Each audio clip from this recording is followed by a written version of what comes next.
सरस्वती नमो नमः। Presented by Zarasi Koshish. Morning students, आज हम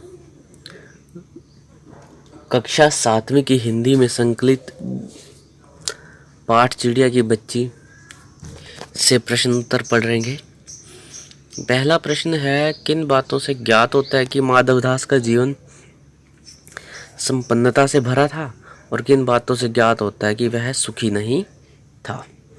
तो माधवदास की कोठी बड़ी कोठी, सुंदर बगीचा, रहने का ठाठ बाट रईसों जैसा था। चिड़िया के साथ वार्तालाप में कहना कि तेरा सोने का पिंजरा बनवा दूंगा और उसे माला माल कर देने की बात कहता है। इसके अलावा वह स्वयं स्वीकार करता है कि उसके पास कई कोठियाँ, बगीचे और नौकर चाकर हैं। इन बातों से उसकी संपन्नता का पता चलता है। इसके अलावा वह अकेलेपन को दूर करने के लिए चिड़िया के साथ रहने के लिए मजबूर था। यह बात दर्शाता है कि वह सारी सुख सुविधाओं के बाद भी सुखी नहीं था। प्रश्न नंबर 2 है, माधवदास क्यों बार बार चिड़िया से कहता है कि यह बगीचा तुम्हारा ही है? क्या माधवदास निस्वार्थ मन से ऐसा कह रहा था? स्पष्ट कीजिए। तो माधवदास चिड़िया से बार बार इसलिए कहता था क्योंकि उसे चिड़िया बहुत सुंदर और प्यारी लगती थी। वह चाहता है कि वह चिड़िया सदा के लिए उस बगीचे में रह जाए।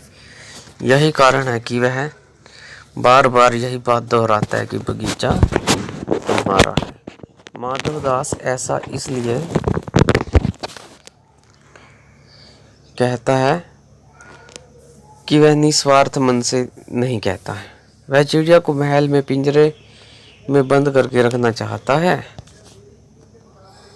ताकि अपनी इच्छा से उसकी सुंदरता को निहार सके और उसका चहचहाना सुन सके।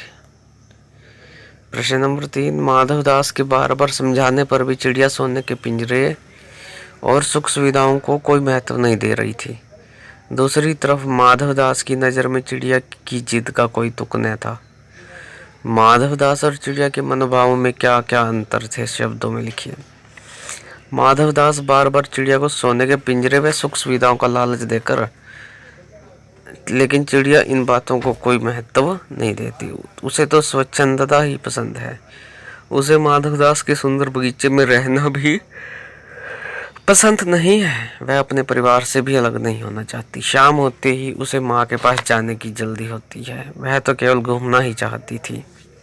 बंधन में रहना उसका स्वभाव नहीं है। दूसरी तरफ माधवदास की नज़र में चिड़िया की जिद का कोई तुक न था। वे तो केवल अपने बगीचे की शोभा बढ़ाने हेतु उस चिड़िया को पकड़ना चाहते थे। वे उसे सोने के पिंजरे व अन्य सामानों का प्रलोभन भी देते हैं, लेकिन चिड़िया के लिए सब चीज़ें कोई महत्व नहीं रखती हैं।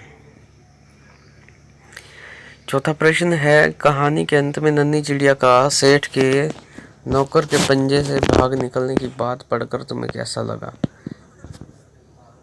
40, 50 या इससे अधिक शब्दों में प्रतिक्रिया दीजिए। कहानी के अंत में नन्ही चिड़िया का सेठ के नौकर के पंजे से भाग निकलने की बात पढ़कर मुझे अपार खुशी हुई, क्योंकि माधवदास उसे अत्यधिक प्रलोभन देते हैं कि चिड़िया उसके पास रह जाए, पर वह चिड़िया नहीं मानती। अंत में वह उसे अपने नौकर से पकड़वाना चाहता है, लेकिन चिड़िया भाग निकली। यदि माधवदास चिड़िया को पकड़वाने में सफल हो जाता तो चिड़िया का शेष जीवन कैदी के रूप में व्यतीत होता।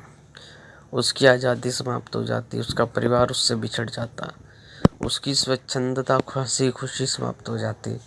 अतः मेरी संवेदना चिड़िया के प्रति बहुत अधिक है। चिड़िया उसे स्वार्थी माधवदास के चंगुल से बच निकलने में सफल हुई।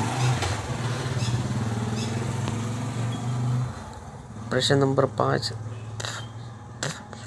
माँ मेरी बाट देखती होगी। नन्ही चिड़िया बार बार इसी बात को कहती है। आप अपने अनुभव पर आधार पर बताइए कि हमारी ज़िंदगी में माँ का क्या महत्व है।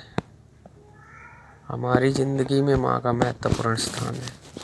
माँ दुख सुख में सदैव अपने बच्चों के साथ रहती है। माँ हमारे जीवन की सभी परेशानियों को दूर करते हुए सारे दुखों और कष्टों को स्वयं झेल जाना चाहती है। हमारा पालन पोषण करती है, हमें Subscribe, सभी like सुख and सुविधाएं share. उपलब्ध कराती है तथा दुख की घड़ी में ढांढस बंधाती है। माँ का स्नेह और आशीर्वाद बच्चे की सफलता में योगदान देता है, अतः हम माँ के ऋण से ऋण नहीं हो सकते।